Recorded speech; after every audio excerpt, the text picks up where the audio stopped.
ਦਰਸ਼ਕੋ break ਤੋਂ ਬਾਅਦ ਤੁਹਾਡਾ ਸਭ ਦਾ ਭਰਪੂਰ ਸਵਾਗਤ ਹੈ। ਸੋ ਵੀਅਰਸ, ਜਿਸ ਤਰ੍ਹਾਂ ਕਿ ਬੀਤੇ ਕੱਲ ਆਪਾਂ ਇਰਾਨ ਜੰਗ ਦੇ ਮੁੱਦੇ ਤੇ ਜਿਹੜਾ ਸਿੱਖ ਨੁਕਤਾ ਨਿਗਾਹ ਤੋਂ ਇਤਿਹਾਸਕ ਕੰਟੈਕਸਟ ਵਿੱਚ ਗੁਫ਼ਤਗੂ ਕੀਤੀ ਸੀ।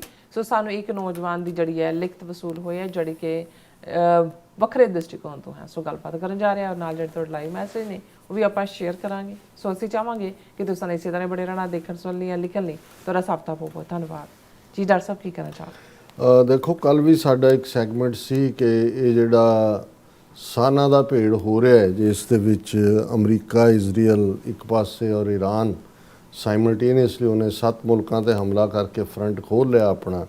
ਭਾਰਤ ਜਿਹੜਾ ਉਹ ਖੁੱਲ੍ਹ ਕੇ ਇਜ਼ਰਾਈਲ ਦੇ ਪਾਲੇ ਦੇ ਵਿੱਚ ਖੜ੍ਹਾ ਹੈ। ਔਰ ਇਸ ਸਾਰੇ ਦੇ ਚਲਦਿਆਂ ਸਾਡੀ ਕੀ ਪਹੁੰਚ ਹੋਣੀ ਚਾਹੀਦੀ ਹੈ। ਸਾਡੇ ਬਹੁਤ ਸਾਰੇ ਵੀਰਾਂ ਭੈਣਾਂ ਨੇ ਉਸ ਨੂੰ ਪਸੰਦ ਕੀਤਾ, ਜਿਹੜੀ ਗੁਫ਼ਤਗੂ ਅਸੀਂ ਕੀਤੀ, ਔਰ ਕੁਛ ਨੇ ਡਾਈਸੈਂਟਿੰਗ ਨੋਟ ਵੀ ਦਿੱਤੇ ਨੇ, ਲੇਕਿਨ ਮੈਜੋਰਿਟੀ ਨੂੰ ਲੱਗਾ ਕਿ ਵੀ ਸਾਡੀ ਪਹੁੰਚ ਇਹੀ ਹੋਣੀ ਚਾਹੀਦੀ। ਔਰ ਉਹਦੇ 'ਚ ਅਸੀਂ ਈਰਾਨ ਦੇ ਨਾਲ ਖਾਸ ਤੌਰ 'ਤੇ ਫਾਰਸੀ ਜ਼ੁਬਾਨ ਦੇ ਹਵਾਲੇ ਨਾਲ ਵੀ ਜਿਹੜੀ ਸਾਂਝ ਦੀ ਗੱਲ ਕੀਤੀ ਸੀ।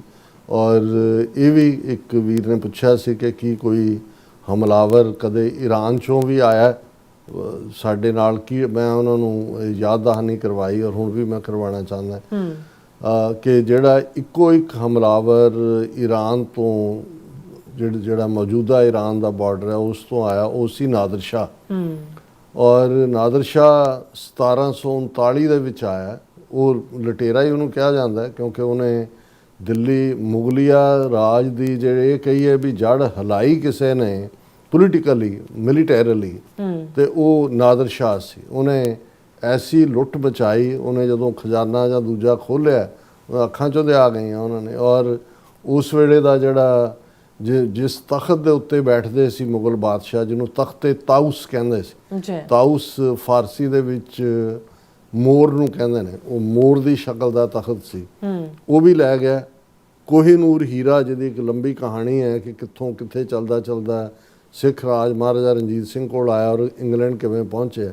ਸੋ ਕੋਹਿਨੂਰ ਹੀਰਾ ਵੀ ਦਾ ਜਿਹੜਾ ਨਾਂ ਵੀ ਸੀ ਕੋਹਿਨੂਰ, ਇਹ ਉਹਨੇ ਹੀ ਦਿੱਤਾ ਨਾਦਰ ਸ਼ਾਹ ਨੇ, ਹਾਂਜੀ। ਔਰ ਕੋ ਪਹਾੜ ਨੂੰ ਕਹਿੰਦੇ ਨੇ ਫਾਰਸੀ ਦੇ ਵਿੱਚ, ਕਿਉਂਕਿ ਜਦੋਂ ਉਹਨੇ ਦੇਖਿਆ ਉਹਦੀ ਚਮਕ ਇੰਨੀ ਸੀ, ਉਹਨੇ ਕਿਹਾ ਵੀ ਇਹ ਤਾਂ ਪਹਾੜ ਜਿੱਡੀ ਚਮਕ ਹੈ ਜੀ। ਕੋਹਿਨੂਰ ਇਹ ਨਾਦਰ ਸ਼ਾਹ ਦਾ ਦਿੱਤਾ ਨਾਂ ਹੈ। ਉਹ ਵੀ ਔਰ ਅਹਿਮਦ ਸ਼ਾਹ ਅਬਦਾਲੀ ਉਹਦੇ ਨਾਲ ਹੀ ਪਹਿਲੀ ਵਾਰ ਫੌਜੀ ਦੇ ਤੌਰ 'ਤੇ ਆਇਆ ਸੀ, ਜਦੋਂ ਹਜ਼ਾਰਾਂ, ਕਿਉਂਕਿ ਸਾਰੇ ਰੀਜਨ ਉਹਦੇ 'ਚ ਸਿਸਤਾਨ ਹੋਏ, ਖੁਰਾਸਾਨ ਹੋਏ, ਹੈਰਾਤ ਹੋਏ, ਜਾਂ ਕਾਬਲ ਹੋਏ, ਜਾਂ ਜਿਹੜਾ ਤਹਿਰਾਨ ਔਰ ਦੂਸਰੇ ਸਿਸਤਾਨ ਔਰ ਸ਼ਿਰਾਜ਼ੀ ਔਰ ਦੂਸਰੇ ਟਾਊਨ ਜਿਹੜੇ ਨੇ, ਇਹ ਸਾਰੇ ਬਦਲਦੇ ਰਹੇ ਨੇ। ਜਿਹੜੇ ਨਵੇਂ ਫਾਰਮ ਦੇ ਮੁਲਕ ਨੇ, ਕੋਈ 19th ਸੈਂਚੁਰੀ ਐਂਡ 'ਚ ਆਇਆ। ਅਫਗਾਨਿਸਤਾਨ ਨਾਂ ਦਾ ਵੀ ਕੋਈ ਮੁਲਕ ਨਹੀਂ ਸੀ ਉਸ ਪੀਰੀਅਡ ਦੇ ਵਿੱਚ। ਇਹ ਸਾਰਾ ਖਿੱਤਾ, ਇਹਨੂੰ ਖੁਰਾਸਾਨ ਹੀ ਕਹਿੰਦੇ ਸੀ। ਗੁਰੂ ਨਾਨਕ ਪਾਤਸ਼ਾਹ ਨੇ ਵੀ ਜਦੋਂ ਬਾਬਰ ਦੇ ਹਮਲੇ ਦਾ ਜ਼ਿਕਰ ਕੀਤਾ ਤਾਂ ਉਹਨਾਂ ਨੇ ਕਿਹਾ, ਫਰਮਾਇਆ ਕਿ ਖੁਰਾਸਾਨ ਖਸਮਾਨਾ ਕੀਆ,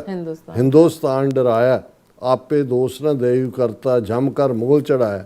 ਫਿਰ ਜਿਹੜਾ ਖੁਰਾਸਾਨ ਦਾ ਉੱਤੇ ਕਬਜ਼ਾ, ਕਾਬਲ ਦੇ ਉੱਤੇ ਬਾਬਰ ਦਾ ਕਬਜ਼ਾ ਸੀ, ਉਹ ਇੱਕ ਹੋਰ ਥਾਂ ਗੁਰੂ ਸਾਹਿਬ ਨੇ ਫਰਮਾਇਆ ਕਿ ਵੀ ਜੈਸੀ ਮੈਂ ਆਵੈ ਖਸਮ ਕੀ ਬਾਣੀ, ਤੈਸੜਾ ਕਰੀ ਗਿਆਨ ਵੇ ਲਾਲੋ, ਪਾਪ ਕੀ ਜੰਜ ਲੈ ਕਾਬਲੋਂ ਤਾਂ ਆਇਆ, ਜੋਰੀ ਮੰਗੇ ਦਾਨ ਵੇ ਲਾਲੋ। ਕਾਬਲ ਤੋਂ। ਸੋ ਉਹਦਾ ਆਪਣਾ ਬਾਬਰ ਜਿਹੜਾ ਉਜ਼ਬੈਕ ਸੀ, ਜਿੱਥੇ ਅੱਜ ਉਜ਼ਬੇਕਿਸਤਾਨ ਹੈ, ਔਰ ਉੱਥੋਂ ਉਹ ਨੱਸਿਆ। ਉਹਦੇ ਭਰਾਵਾਂ, ਉਹਦੇ ਦੂਜਿਆਂ ਨੇ ਜਿਹੜੇ ਸੀ ਸ਼ਰੀਕ, ਉਹਨਾਂ ਨੇ ਪੈਰ ਨਹੀਂ ਲੱਗਣ ਦਿੱਤੇ, ਪਰ ਉਹਨੇ ਖੁਰਾਸਾਨ ਦੇ ਉੱਤੇ ਕਬਜ਼ਾ ਕਰ ਲਿਆ। ਖੁਰਾਸਾਨ ਜੇ ਸਾਰੇ ਰੀਜਨ ਸੀ। ਸੋ ਨਾਦਰ ਸ਼ਾਹ ਜਿਹੜਾ ਉਹ ਭਰ ਕੇ ਗੱਡਿਆਂ ਦੇ ਗੱਡੇ ਲੁੱਟ ਦਾ ਮਾਲ ਦਿੱਲੀ ਤੋਂ ਲੈ ਗਿਆ। ਅੱਜ ਵੀ ਜਦੋਂ ਦਿੱਲੀ ਦੇ ਵਿੱਚ ਜਿਹੜਾ ਉਹਨੇ ਕਤਲੇਆਮ ਕੀਤਾ ਸਵੇਰ ਤੋਂ ਸ਼ਾਮ ਤੱਕ, ਉਹ ਉਸ ਨੂੰ ਵੀ ਜਿਹੜਾ ਉਹ ਲੁੱਟ ਕਹਿਣੀ ਹੋਏ ਤਾਂ ਕਹਿੰਦਾ ਵੀ ਨਾਦਰ ਸ਼ਾਹ ਲੁੱਟ ਕੀ ਮਚਾਈ ਹੈ। ਔਰ ਖੂਨ ਖਰਾਬਾ ਵੀ ਉਹੀ ਨਾਦਰ ਸ਼ਾਹ ਦਾ। ਜਦੋਂ ਨਵੰਬਰ 84 'ਚ ਸਿੱਖਾਂ ਦੀ ਨਸਲਕੁਸ਼ੀ ਹੋਈ ਤਾਂ ਕਈਆਂ ਨੇ ਕਿਹਾ ਵੀ ਇਹ ਤਾਂ ਨਾਦਰ ਸ਼ਾਹੀ ਜ਼ੁਲਮਾਂ ਦੀ ਕਹਾਣੀ, ਯਾਦ ਦਹਾਨੀ। ਪਰ ਉਹਦਾ ਇੱਕ ਆਸਪੈਕਟ, ਜਿਵੇਂ ਉਹ ਤਖਤੇ ਤਾਊਸ ਲੈ ਗਿਆ ਨਾਲ, ਅੱਜ ਵੀ ਜਿਹੜਾ ਤਹਿਰਾਨ ਦੇ ਮਿਊਜ਼ੀਅਮ ਦੇ ਵਿੱਚ ਪਿਆ, ਥੱਲੜਾ ਤਖਤ ਰਹਿ ਗਿਆ। ਉਹ ਤਾਊਸ ਜਿਹੜਾ ਉੱਤੇ ਮੋਰ ਦਾ ਬਣਿਆ ਔਰ ਜੋ ਵੀ ਉਹਨਾਂ ਦਾ ਹੀਰੇ ਜਵਾਹਰਾਤ, ਉਹ ਲੈ ਗਿਆ। ਔਰ ਜਿਹੜਾ ਤਖਤ ਰਹਿ ਗਿਆ ਸੀ ਉਹ ਫਿਰ ਸਰ ਜੱਸਾ ਸਿੰਘ ਰਾਮਗੜ੍ਹੀ ਹੈ, ਸੰਗੜਾ ਨਾਲ ਬੰਨ੍ਹ ਕੇ ਉਹ ਬੁੰਗਾ ਰਾਮਗੜ੍ਹੀਆਂ ਦੇ ਵਿੱਚ ਪਿਆ। ਪਰ ਜਿਹੜੀ ਗੱਲ ਮੈਂ ਵਿਜ਼ਡਮ ਦੀ ਕਰਦਾ, ਜਦੋਂ ਨਾਦਰ ਸ਼ਾਹ ਦਿੱਲੀ ਲੁੱਟ ਕੇ ਔਰ ਦੂਸਰਾ ਪੰਜਾਬ 'ਚੋਂ ਕ੍ਰਾਸ ਕਰ ਰਿਹਾ ਸੀ, ਜਾਣਾ ਤਾਂ ਉੱਧਰ ਨੂੰ ਹੀ ਸੀ ਰਸਤਾ, ਤੇ ਸਿੰਘਾਂ ਦੇ ਜਥਿਆਂ ਨੇ, ਨਵਾਬ ਕਪੂਰ ਸਿੰਘ ਉਸ ਵੇਲੇ ਖਾਲਸਾ ਪੰਥ ਦੀ ਅਗਵਾਈ ਕਰ ਰਹੇ ਸੀ, ਉਹਨਾਂ ਨੇ ਥਾਂ ਥਾਂ ਹਮਲੇ ਕਰਕੇ ਲੁੱਟ ਦਾ ਮਾਲ ਵੀ ਖੋਣਾ ਸ਼ੁਰੂ ਕੀਤਾ। ਜਿਹੜਾ ਧਰਤੀ ਦੀ ਅਜ਼ਮਤ ਬੱਚੀਆਂ ਬੱਚੇ ਜਿਨ੍ਹਾਂ ਨੂੰ ਫਿਰ ਬਾਅਦ ਜਾ ਕੇ ਇਹਨਾਂ ਨੇ ਉਹ ਗਜ਼ਨੀ ਹੋਏ ਔਰ ਬਗਦਾਦ ਹੋਏ ਜਾਂ ਬਸਰਾ ਹੋਏ, ਉਹਨਾਂ ਬਾਜ਼ਾਰਾਂ ਦੇ ਵਿੱਚ ਟਕੇ ਦੇ ਵਿੱਚ ਵੇਚ, ਉਹ ਵੀ ਛਡਾਣੇ ਸ਼ੁਰੂ ਕੀਤੇ। ਜਦੋਂ 2-3 ਵਾਰੀ ਥਾਂ ਥਾਂ ਉਹ ਲੁੱਟਿਆ ਗਿਆ, ਉਹ ਖੁਦ ਲੁਟੇਰਾ ਸੀ, ਲੁੱਟ ਕੇ, ਤੇ ਉਹਦੇ ਨਾਲ ਜਿਹੜਾ ਲਾਹੌਰ ਦਾ ਗਵਰਨਰ ਹੈ ਜ਼ਕਰੀਆ ਖਾਨ, ਉਹ ਜਾ ਰਿਹਾ, ਔਰ ਉਹ ਨਾਦਰ ਸ਼ਾਹ ਕਹਿੰਦਾ ਹੈ ਵੀ ਇਹਨਾਂ ਨਾਦਰ ਸ਼ਾਹ ਨੇ ਤਾਂ ਖੌਫ ਕੀਤਾ, ਉਹਨੇ ਮੁਗਲਾਂ ਨੂੰ ਹਿਲਾ ਕੇ ਰੱਖਤਾ। ਤੇ ਉਹਨੇ ਕਿਹਾ ਕਿ ਵੀ ਇਹ ਕੌਣ ਨੇ ਜਿਹੜੇ ਮੈਨੂੰ ਵੀ ਲੁੱਟਣ ਦੀ ਇਹ ਹਿੰਮਤ ਰੱਖਦੇ ਨੇ, ਅੱਧੀ ਰਾਤ ਨੂੰ ਪੈਂਦੇ ਨੇ, ਲੈ ਜਾਂਦੇ ਨੇ ਲੁੱਟ ਲੱਟ ਕੇ। ਉਹਨੇ ਕਿਹਾ ਜੀ ਇਹ ਨਾਨਕ ਸ਼ਾਹ ਫਕੀਰ ਗੁਰੂ ਨੇ, ਉਹਨਾਂ ਦੇ ਮੁਰੀਦ ਨੇ। ਅੱਛਾ, ਇਹ ਰਹਿੰਦੇ ਕਿੱਥੇ ਨੇ? ਉਹ ਕਹਿੰਦੇ ਜੀ ਵੀ ਇਹ ਘੋੜਿਆਂ ਦੀ ਜ਼ੀਨ, ਘੋੜਿਆਂ ਦੀ ਪਿੱਠ ਹੀ ਇਹਨਾਂ ਦਾ ਘਰ ਹੈ। ਉਹਨੇ ਨਾਦਰ ਸ਼ਾਹ ਔਰ ਜ਼ਕਰੀਆ ਖਾਨ ਦਾ ਡਾਇਲੌਗ ਚ, ਮੈਂ ਵਿਜ਼ਡਮ ਦੀ ਗੱਲ ਕਰ ਰਿਹਾ। ਫਿਰ ਉਹਨੂੰ ਜ਼ਕਰੀਆ ਖਾਨ ਕਹਿੰਦਾ ਵੀ ਅਸੀਂ ਇਹਨਾਂ ਨੂੰ ਬਥੇਰਾ ਮਾਰਦੇ ਹਾਂ ਪਰ ਇਹ ਫਿਰ ਨਿਕਲ ਆਉਂਦੇ ਨੇ। ਇਹਨਾਂ ਦੇ ਗੁਰੂ ਨੇ ਇੱਕ ਸਰੋਵਰ ਬਣਾਇਆ ਹੋਇਆ, ਉਹਦੇ ਜਾ ਕੇ ਨਹਾਉਂਦੇ ਨੇ ਤੇ ਹੋਰ ਮਜ਼ਬੂਤ ਹੋ ਕੇ ਨਿਕਲਦੇ। ਹੁਣ ਇਹ ਨਾਦਰ ਸ਼ਾਹ ਉਹਨੂੰ ਜ਼ਕਰੀਆ ਖਾਨ ਨੂੰ ਵਾਰਨ ਕਰ ਰਿਹਾ, ਕਹਿੰਦਾ ਕਿ ਖਬਰਦਾਰ ਨਾਦਰ, ਇਹਨਾਂ ਚੋਂ ਹਕੂਮਤ ਦੀ ਬੋ ਆਉਂਦੀ ਹੈ, ਇੱਕ ਦਿਨ ਇਸ ਧਰਤੀ ਦੇ ਬਾਦਸ਼ਾਹ ਹੋਣਗੇ। ਹੁਣ ਇਹ ਵਿਜ਼ਡਮ ਦੀ ਗੱਲ। ਸੋ ਨਾਦਰ ਸ਼ਾਹ ਦੇ ਨਾਲ ਜਾਂ ਉਹ ਈਰਾਨ ਦੇ ਨਾਲ ਜਿਹੜਾ ਸਾਡਾ ਸਬੰਧ ਜ਼ੁਬਾਨ ਜਾਂ ਦੂਸਰੇ ਤੋਂ ਇਲਾਵਾ ਇੰਨਾ ਕੁ ਹੈ। ਪਰ ਜਿਵੇਂ ਕਿ ਇਸ ਦੇ ਵਿੱਚ ਸਿੱਖਾਂ ਦਾ ਕਿ ਸ਼ਾਹਬਾਜ਼ ਸਿੰਘ ਨਾਂ ਦਾ ਨੌਜਵਾਨ ਹੈ, ਉਸ ਨੇ ਜਿਹੜਾ ਆਪਣਾ ਵਿਊ ਪੁਆਇੰਟ ਭੇਜਿਆ ਕਿ ਭਾਈ ਉਹਨਾਂ ਦਾ ਇਹ ਕਹਿਣਾ ਹੈ ਕਿ ਵੀ ਸਾਡਾ we don't have any dog in the fight, so ਸਾਨੂੰ ਜਿਹੜਾ ਹੈ ਉਹ ਡਿਫੈਂਸਿਵ ਰਹਿਣਾ ਚਾਹੀਦਾ ਹੈ, ਡੈਲੀਬਰੇਟ ਔਰ ਡਿਟੈਚ। ਪਰ ਉਹਨਾਂ ਦੇ ਜਿਹੜੇ ਕੁਝ ਲਫ਼ਜ਼ ਨੇ ਮੈਂ ਸਾਂਝੇ ਕਰ ਦਿੰਦਾ, ਹਾਲਾਂਕਿ ਮੈਂ ਸਾਰਿਆਂ ਨਾਲ ਸਹਿਮਤ ਨਹੀਂ ਹੈ। Iran in flames, why Sikhs must think strategically not emotionally, ਇਹ ਅਸੀਂ ਕੱਲ ਵੀ ਡਿਸਕਸ ਕੀਤਾ ਸੀ। Russia and Iran are aligned. ਹੁਣ ਜਿਹੜਾ ਚਾਈਨਾ ਨਾਲ ਤਾਂ ਹੈ, ਰਸ਼ੀਆ ਦੇ ਨਾਲ ਵੀ। Russia and Iran are aligned. Tehran is supplying Moscow with low-cost drones that are being used in the war in Ukraine. ਵੀ ਈਰਾਨ ਦੇ ਰਿਹਾ ਰਸ਼ੀਆ ਨੂੰ, ਜਿਹੜੇ ਯੂਕਰੇਨ ਦੇ ਵਿੱਚ ਯੂਜ਼ ਹੋ ਰਹੇ ਨੇ। That partnership is active, not symbolic. ਇਹ ਰੈਗੂਲਰ ਸਪਲਾਈ ਹੈ, ਉਹ ਲਗਾਤਾਰਤਾ ਨਾਲ ਹੈ। Russia and India have a long history of cooperation, defense, energy, diplomacy. But wars have a way of forcing choices. ਜਦੋਂ ਜੰਗਾਂ ਹੁੰਦੀਆਂ ਨੇ ਤੇ ਤਬਦੀਲੀਆਂ ਹੁੰਦੀਆਂ ਨੇ, old friendships get tested when new power blocks harden. ਪੁਰਾਣੀਆਂ ਦੋਸਤੀਆਂ ਦਾ ਟੈਸਟ ਹੁੰਦਾ ਹੈ ਜਦੋਂ ਨਵੇਂ ਬਲੌਕ ਹੋਰ ਵੀ ਜਿਹੜੇ ਨੇ ਉਹ ਸਖਤ ਹੁੰਦੇ ਨੇ। China and Pakistan call themselves all weather allies. China Pakistan ਦੀ ਦੋਸਤੀ ਹਿਮਾਲਿਆ ਤੋਂ ਉੱਚੀ, ਸਮੁੰਦਰ ਤੋਂ ਗਹਿਰੀ, ਜਿਹੜੇ ਲਫ਼ਜ਼ ਉਹ ਯੂਜ਼ ਕਰਦੇ ਨੇ। ਅੱਛਾ, ਦੈਟ ਫਰੇਜ਼ ਮੀਨ ਸਮਥਿੰਗ। ਇਸ ਦਾ ਕੋਈ ਮਤਲਬ ਹੈ। Beijing backs Islamabad economically and militarily and Pakistan sits at the centre of China's western strategy. ਹੁਣ ਜਿਹੜਾ ਚਾਈਨਾ ਹੈ ਉਹ ਮਦਦ ਕਰਦਾ ਹੈ ਪਾਕਿਸਤਾਨ ਦੀ ਆਰਥਿਕ ਔਰ ਮਿਲੀਟੈਰੀਲੀ ਵੀ, ਔਰ ਪਾਕਿਸਤਾਨ ਜਿਹੜਾ ਉਹ ਵੈਸਟਰਨ ਸਟ੍ਰੈਟਜੀ ਦਾ ਐਂਟੀਡੋਟ ਹੈ ਚੀਨ ਦੇ ਹੱਕ ਦੇ ਵਿੱਚ। There is an old saying ਜਿਹਦੇ 'ਚ ਉਹਨਾਂ ਨੇ ਕਿਹਾ ਕਿ ਪਾਵਰਸ ਫਲੋ ਥਰੂ ਰਾਵਲਪਿੰਡੀ। ਜਿਹੜਾ ਆਰਮੀ ਹੈੱਡਕੁਆਟਰ ਹੈ ਪਾਕਿਸਤਾਨੀ ਫੌਜ ਦਾ ਰਾਵਲਪਿੰਡੀ 'ਚ ਹੈ। ਵੀ ਤਾਕਤ ਜਿਹੜੀ ਹੈ ਪਾਕਿਸਤਾਨ 'ਚ ਕੋਈ ਸਿਵੀਲੀਅਨ ਹਕੂਮਤ ਹੋਏ ਜਾਂ ਡਾਇਰੈਕਟ ਹੋਏ, ਉਹ ਪਾਵਰ ਉੱਥੋਂ ਹੀ ਨਿਕਲਦੀ ਹੈ। And within that structure Punjab dominates the officer corps. ਕਿਉਂਕਿ ਪੰਜਾਬ ਵੈਸੇ ਵੀ 60 ਜਾਂ 65% ਆਬਾਦੀ ਪਾਕਿਸਤਾਨ ਦੀ ਪੰਜਾਬੀ ਹੈ, ਫੌਜ ਦੇ ਵਿੱਚ ਵੀ ਜ਼ਿਆਦਾ ਪੰਜਾਬੀ ਨੇ, ਅਫਸਰ ਵੀ ਜਿਹੜੇ ਨੇ ਉਹ ਜ਼ਿਆਦਾ ਪੰਜਾਬੀ ਨੇ। ਵਾਚ ਦਾ ਪੈਰੀਫਰੀ, ਨੁਕਰਾਂ 'ਤੇ ਕੀ ਹੋ ਰਿਹਾ। Balochistan could heat up with Iranian border dynamics in play. ਹੁਣ ਜਦੋਂ ਅਮਰੀਕਾ ਕਹਿੰਦਾ ਵੀ ਅਸੀਂ ਫਰੈਗਮੈਂਟ ਕਰ ਦੇਣਾ ਹੈ ਈਰਾਨ ਨੂੰ, ਤਾਂ ਉਹਨਾਂ ਦੇ ਇੱਕ ਪਾਸੇ ਬਲੋਚਿਸਤਾਨ, ਜਿਹੜੇ ਬਲੋਚ ਵੀ 5 ਤੋਂ 7% ਨੇ, ਉਹਨਾਂ ਨੂੰ ਵੀ, ਔਰ ਅਜ਼ਰਬਾਈਜ਼ਾਨੀਆਂ ਦੇ ਨਾਲ ਵੀ, ਹਾਲਾਂ ਉਹ ਸ਼ੀਏ ਨੇ ਅਜ਼ਰਬਾਈਜ਼ਾਨੀ, ਪਰ ਬਲੋਚ ਔਰ ਕੁਰਦ ਜਿਹੜੇ ਨੇ ਇਹ ਅਮਰੀਕਾ ਦੀ ਖੇਡ 'ਚ ਫਸ ਸਕਦੇ ਨੇ, ਉਹਨਾਂ ਦਾ ਇਹ ਕਹਿਣਾ। ਔਰ ਪਾਕਿਸਤਾਨ 'ਚ ਵੀ ਬਲੋਚਾਂ ਦਾ ਇੱਕ ਵੱਡਾ ਹਿੱਸਾ ਜਿਨ੍ਹਾਂ ਨੂੰ ਇੰਡੀਆ ਨੇ ਆਲਰੇਡੀ ਜਿਹੜਾ ਉਹ ਐਜ਼ ਏ ਪ੍ਰੋਕਸੀ ਉਹਨਾਂ ਨੂੰ ਯੂਜ਼ ਕਰ ਰਹੇ ਨੇ।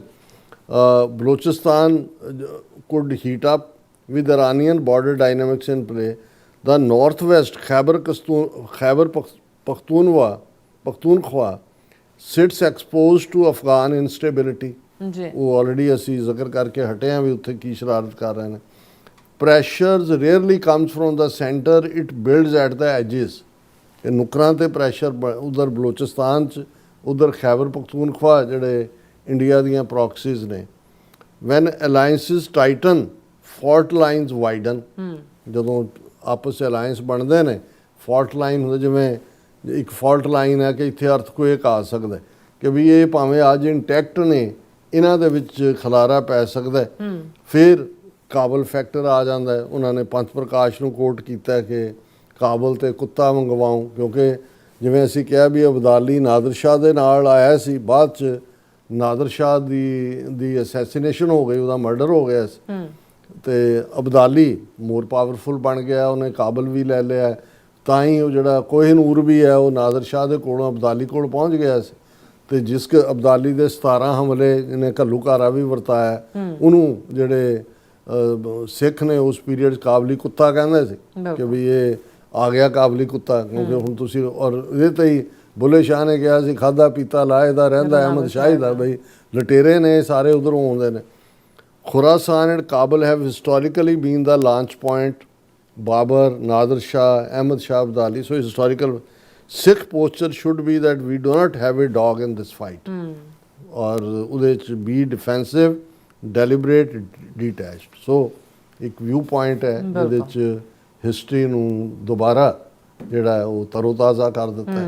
ਬਿਲਕੁਲ ਰਾਸਾ, ਤੁਹਾਡਾ ਬਹੁਤ ਬਹੁਤ ਸ਼ੁਕਰੀਆ. ਸੋ ਹੁਣ ਆਪਾਂ ਜਿਹੜੇ ਵਿਊਅਰਸ ਮਸਲੇ ਨੇ ਉਹ ਲੈਣ ਜਾ ਰਹੇ ਹਾਂ. ਸੋ ਇਨਮਾਲ ਜੀ ਤੁਹਾਡੇ ਪਹਿਲੇ ਵਿਊਅਰ ਨੇ, ਉਹ ਸਾਨੂੰ ਫਤਿਹ ਬੁਲਾਉਂਦੇ ਨੇ. ਵਾਹਿਗੁਰੂ ਜੀ ਕਾ ਖਾਲਸਾ, ਵਾਹਿਗੁਰੂ ਜੀ ਕੀ ਫਤਿਹ.